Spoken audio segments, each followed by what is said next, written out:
Olá, pessoal. Vamos para o Salmo 147, no versículo 10. Diz assim a palavra de Deus: Não faz caso da força do cavalo. Aqui o salmista está dizendo que Deus não faz caso da força do cavalo. Por que ele escreve isso aqui, pessoal? Deus é contra o cavalo? Deus é contra a força que o cavalo tem? Não. Deus é contra o homem que faz disso a sua confiança. Deus é contra o homem que se acha, que pensa que pode, que é capaz, quando ele tem a força do cavalo à sua disposição, que era um instrumento de guerra naquele tempo. Então o cavalo representava a força do guerreiro, a força do homem, a imponência dele, né? Então quando ele chegava, ele tinha essa confiança onde ele depositava e fazia com que ele se sentia superior, né? Forte. Então Deus está dizendo aqui para que Deus, isso não é nada para Deus.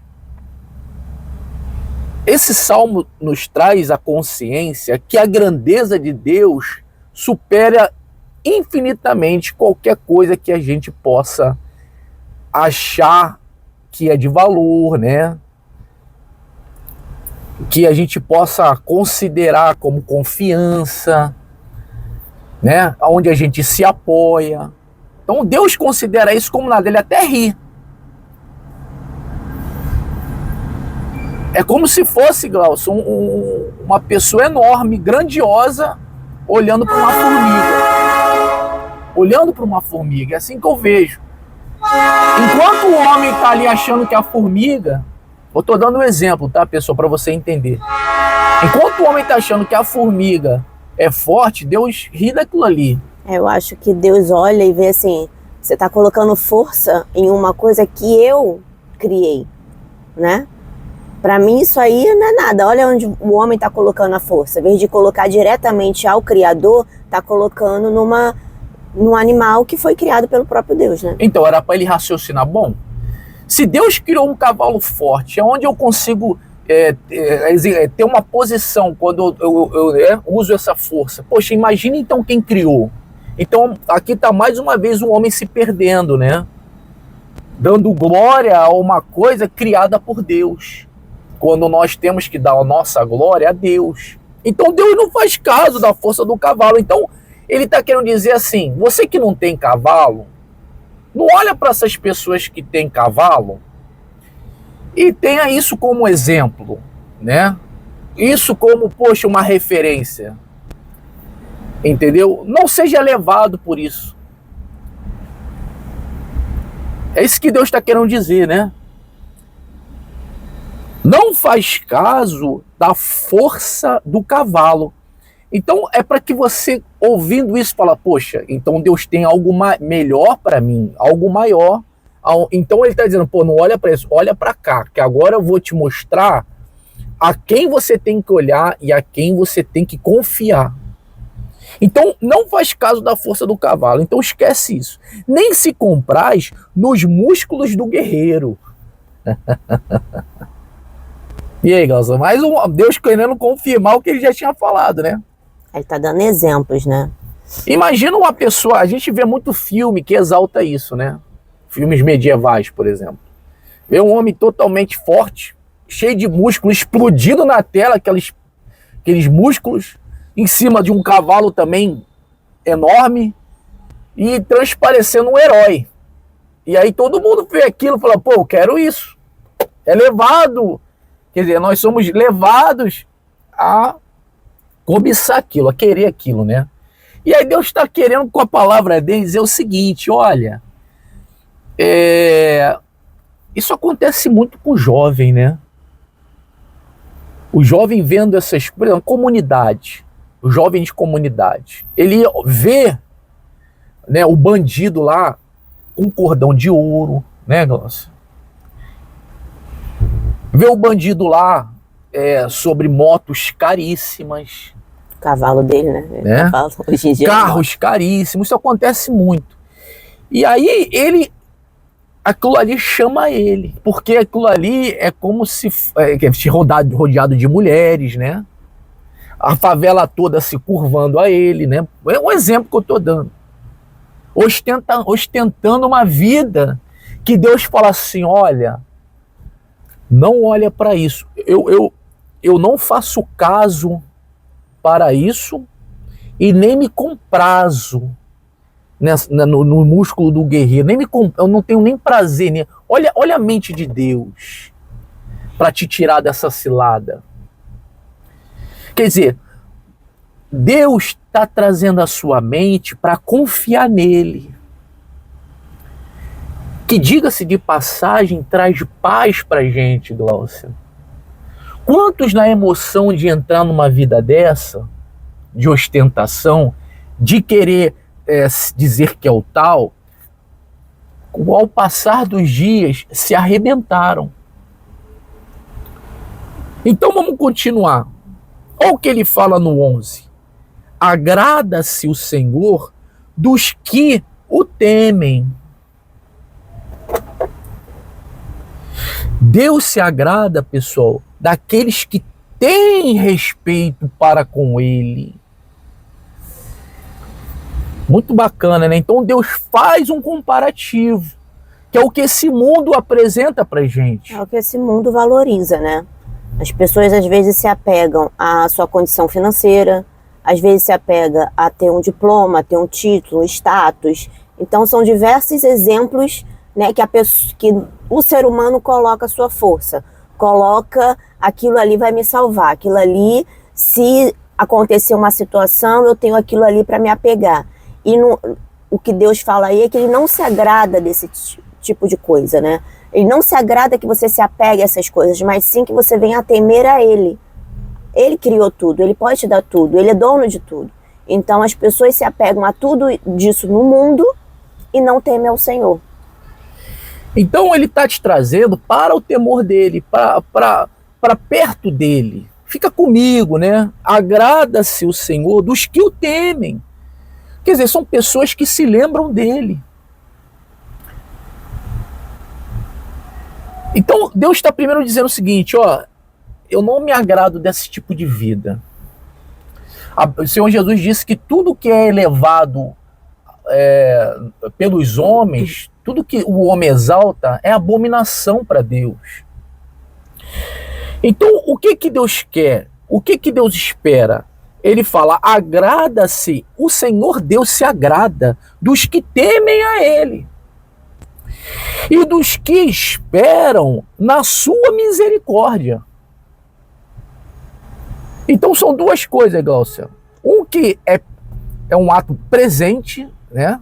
É um ato que eu vivo a cada instante, e um que é um ato, me parece, futurístico, né? Futuro.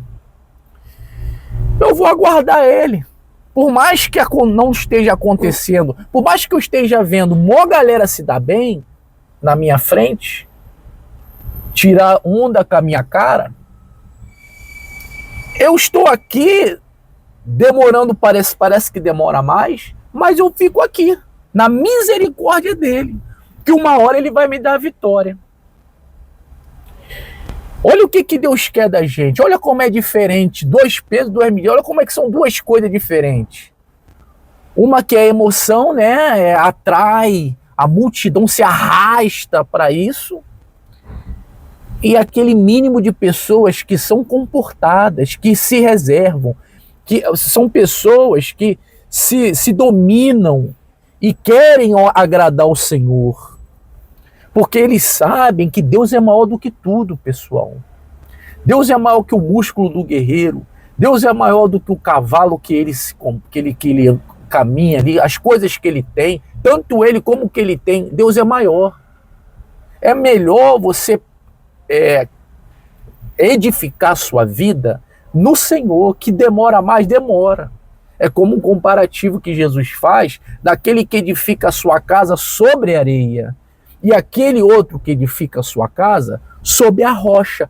Quando vier os problemas, esse que edifica na areia vai cair, Glaucio. Porém, esse que teme o Senhor, espera na misericórdia, ele está edificando na rocha, tá, é mais difícil, é mais demorado, sim, mas ele permanece. Caiam 1000 ao seu lado, 10.000 à sua direita, mas ele está ali. Olha aqui, pessoal, presta atenção, vamos ver se tem mais alguma coisa. Ele diz assim, ó, louva Jerusalém ao Senhor, louva Sião ao teu Deus, pois ele reforçou as trancas das tuas portas. A tranca, Glaucia, significa que ninguém pode entrar, a não ser quem tem a chave. E aqui diz que ele reforça essa tranca, que é uma tranca reforçada pelo Senhor. O inimigo não entra. O inimigo não entra. E a Bíblia diz que ele ruge como um leão, querendo entrar, né? Ele fica ao redor da gente, querendo um mole. Mas a pessoa que teme a Deus, ela diz não para as coisas desse mundo, ela diz não para o pecado, ela não, isso não agrada o Senhor. E ela é até tida como crente, como uma fanática, né?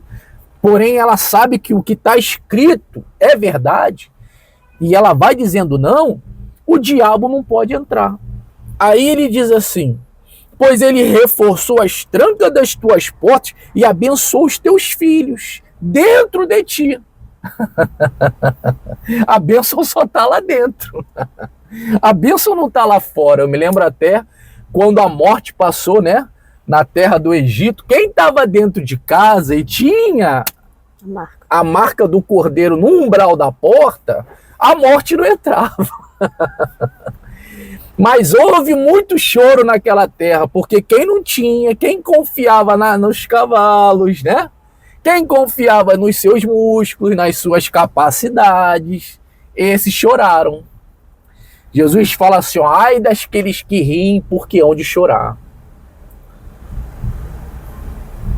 Então ele abençoa os teus filhos dentro de ti. Quer dizer, a bênção é para a pessoa e para a família, né? Aqui diz os seus filhos, e também tratando nós como filhos. Deus abençoa a gente. Estabeleceu a paz nas tuas fronteiras, Gláucia. Uma vida de paz, né? E farta com o melhor do trigo, pronto. Né? Você tem uma vida casta? Sim, você tem uma vida casta. Você tem poucos amigos? Sim, às vezes você é até sozinho. Mas você está com o Senhor, olha que maravilha. E Ele te abençoa com proteção. Sustenta, não? Ele te abençoa a tua família. Ele te abençoa com a prosperidade. Enquanto isso, os outros, infelizmente, por não ter esse entendimento e ser obscurecidos pela palavra de Deus, não conhecerem a palavra de Deus, não conhecerem a justiça de Deus, eles, infelizmente, vão se destruir. Se destruindo, né, Glaucia? Eles tomam posse de uma coisa, perdem aquela coisa. Depois eles conseguem se levantar, daqui a pouco perdem de novo.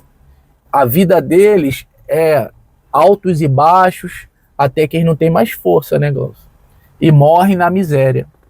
Mas você não, você está na presença de Deus, você está dentro da proteção de Deus. Deus te protege, né? Deus te protege. Que bacana, né?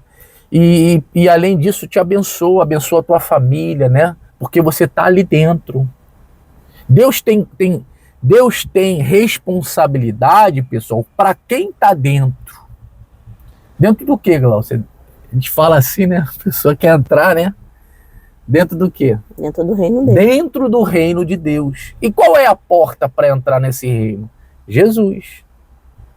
Você que está fora aí, poxa, bota a mão na consciência. Você tem visto aí, tua vida uma desgraça. Os seus filhos também na desgraça. Você tem visto a tua prosperidade, não tem prosperidade, sabe? Poxa, será que você vai continuar sofrendo porque você confia sabe? Você tem apego, sabe? Você, mas se eu vier para Jesus eu vou ter que perder isso, mas é exatamente isso que te destrói.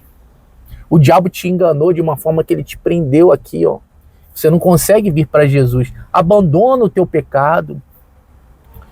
Vem para dentro do reino de Deus. Tenha temor do Senhor. Aguarde na misericórdia de Deus. Graças a Deus que a misericórdia do Senhor. Quer dizer, nós somos pecadores, né, Glaucio? Mas quando a gente está na misericórdia do Senhor, nós somos perdoados todos os dias. Nós vivemos um perdão atrás do outro, porque a gente peca toda hora, né? A gente, quando não peca com falar, a gente peca com olhar. Quando a gente não peca com falar nem com olhar, a gente peca com nossa ações, né? No agir. Nosso agir. Mas a gente está na misericórdia do Senhor e assim, graças a Deus. Você escolheu estar ali. E foi Ele que te escolheu, Ele que te chamou. Entendeu? Então participe, apenas aceite. Né, Glaucio? É fácil. Então, você que está na presença de Deus, continue. E você que está longe da presença de Deus, venha para dentro do reino de Deus. Abrace a fé de toda a tua alma, para que você participe e seja esse povo. O povo que louva o Senhor. Louva Jerusalém ao Senhor. Louva Sião ao teu Deus. Ele se torna o teu Deus, né? Ele é o teu. Na hora da tua oração, você não vai falar, ó Deus, você vai falar assim, ó meu Deus. Né? Não é mais o Deus de Abraão, de Isaac e de Israel. É o Deus de Abraão, de Isaac e de Israel, mas é o Deus também da Patrícia, né? Da Luciana, da Michele, né? Do João, do Antônio, do Pedro. É o teu Deus. Você tem essa autoridade porque você aceitou o Senhor Deus e abandonou o teu pecado. Você abraçou legal a fé, você quer a fé, você sabe, você ama a fé. A fé e você são amigas, são parceiras, você, sabe, vibra porque você tomou essa decisão. Graças a Deus. Você se alegra disso. Foi a melhor decisão que você tomou, né, Glaucio? Não foi a decisão de torcer para um time A, time B, né? Foi a decisão de ter escolhido uma pessoa para viver com ela, né? A decisão de morar em tal lugar. Não, a melhor decisão foi que você aceitou Jesus Cristo e, sabe, você abraçou Ele e agora nada mais te importa. O que acontecer é lucro, né? Essa é a palavra, tá, pessoal? Deus não faz caso da força do cavalo, nem se compraz nos músculos dos guerreiros. Deus ri disso. Isso não é nada. Diante de mim isso é porcaria, isso é pó. Tá? E aí não se apegue a isso. Seja inteligente. Se apegue ao que é de verdade, né? Ao Criador. Se apegue ao Senhor Todo-Poderoso, ao Deus de Israel. Tá bom, pessoal? Até o próximo vídeo.